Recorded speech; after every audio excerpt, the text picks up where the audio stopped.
എൻ്റെ പേര് വിഭ. ബാച്ച് 17-ലായിരുന്നു ഞാൻ പഠിച്ചിട്ടുണ്ടായത്.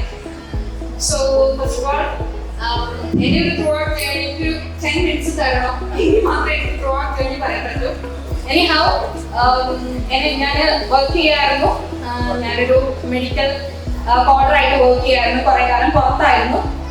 അതിൻ്റെ ഇടയ്ക്ക് ഒരു കരിയർ ബ്രേക്ക് ഒക്കെ എടുത്ത് നാട്ടിൽ നിൽക്കുന്ന സമയത്താണ് ലൈക്ക് ഇന്റർവെല്ലിന്റെ ഫസ്റ്റ് ടൈം, അതായത് ഞാൻ ബേസിക്കലി ടെലിക്കോട്ടുകാരിയാണ്.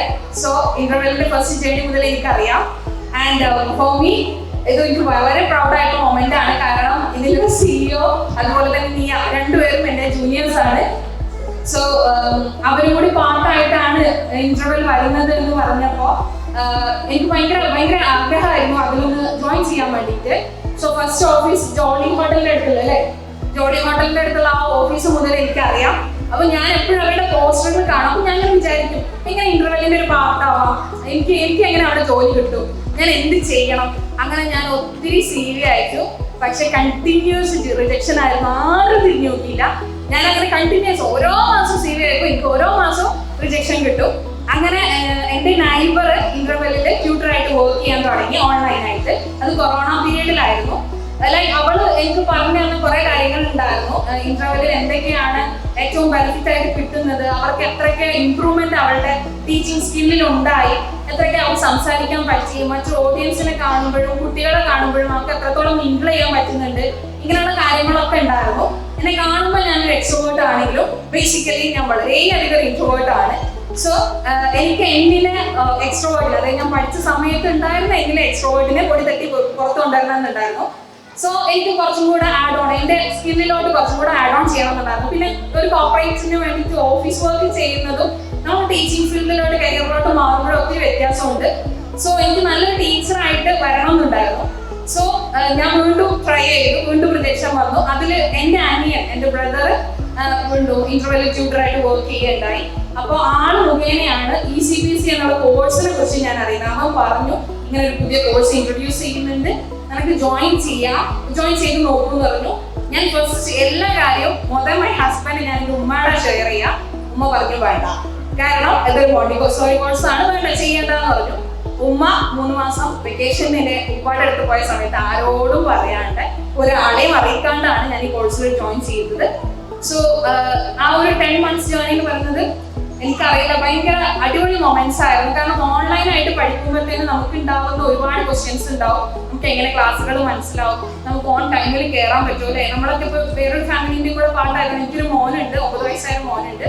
അപ്പോൾ ആളും കൂടെ പാട്ടായതുകൊണ്ട് ആളുടെ കാര്യവും ഫാമിലിന്റെ കാര്യവും എല്ലാം ഉൾക്കൊള്ളിച്ചുകൊണ്ട് എനിക്ക് ചെയ്യാൻ പറ്റുമോ എന്നുള്ളൊരു ഒരു ഭയങ്കരമായിട്ട് മനസ്സിൽ ഭയങ്കര ഒരു ഇടങ്ങളുണ്ടായിരുന്നു. അത് ഞാൻ ഒത്തിരി പേരോട് നമ്മുടെ ക്ലാസ്സിലും ഞാൻ ഷെയർ ചെയ്തിട്ടുണ്ടായിരുന്നു.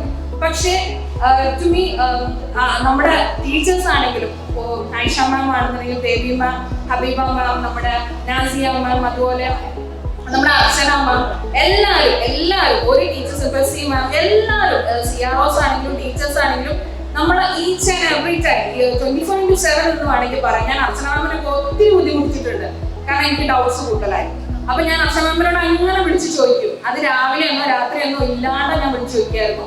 അങ്ങനെ ഞാൻ ഒത്തിരി തവണ വിളിച്ച് ബുദ്ധിമുട്ടിച്ചിട്ടാണ് ഞാൻ ഈ കോഴ്സ് പൂർത്തിയാക്കിയത്.